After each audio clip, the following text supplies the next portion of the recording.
विज्ञान के बीज कैसे रोपे।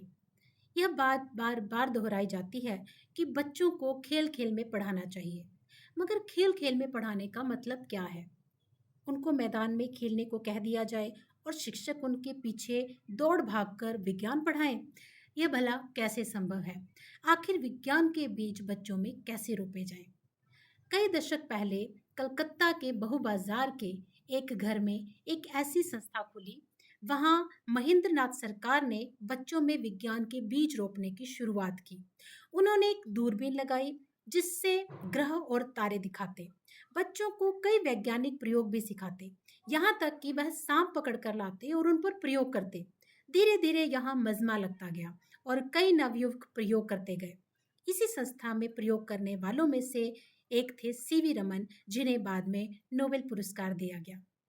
यह संस्था आज भी मौजूद है और भारतीय विज्ञान अनुसंधान संस्थान IACS कहलाती है।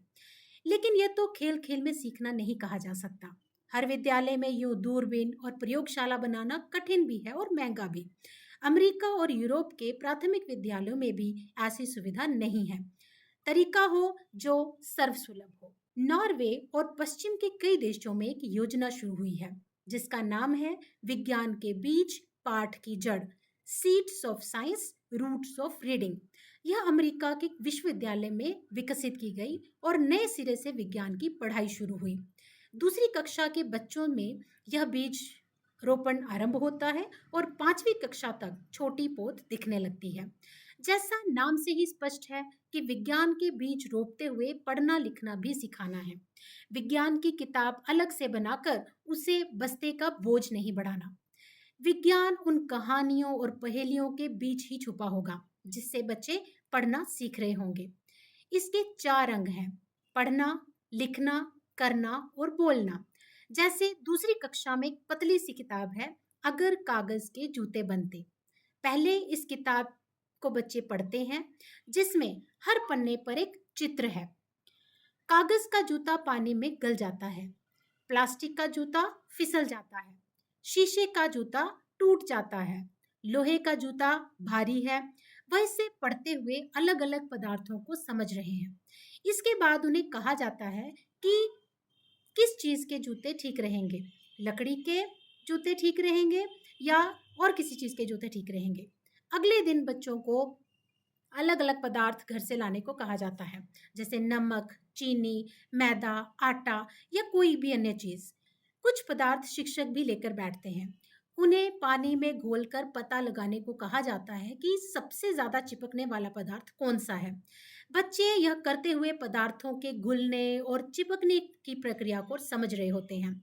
आखिर में बच्चों को अपने अनुभव बोलने को कहा जाता है।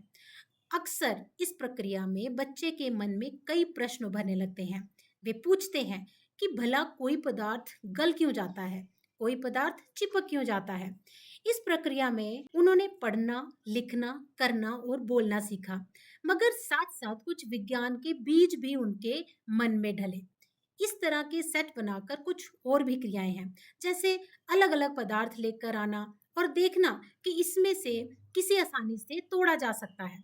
कोई चीज झटके से टूट जाती है, कोई लचीली होती है, कोई टूट ही नहीं पाती। इनका ध्येय विज्ञान की मोटी खुराक देना नहीं है। अणु, परमाणु या कोई भारी भरकम सिद्धांत नहीं सिखाए जा रहे। कोई न्यूटन, कोई आइंस्टाइन नहीं। इसके माध्यम से सिर्फ विज्ञान का एक आधार बन रहा है। हमारे आसपास की चीजें कैसी हैं, कैसे काम करती हैं, इसका एक बाल सुलभ आकलन।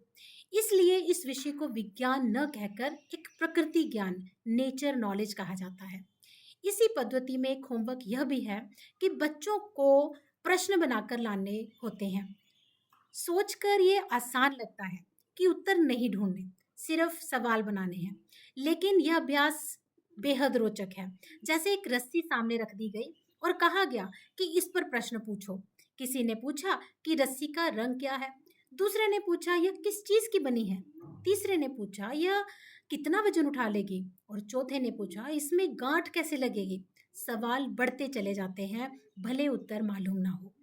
इन सवालों में ही विज्ञान के बीज छुपे होते हैं। धन्यवाद।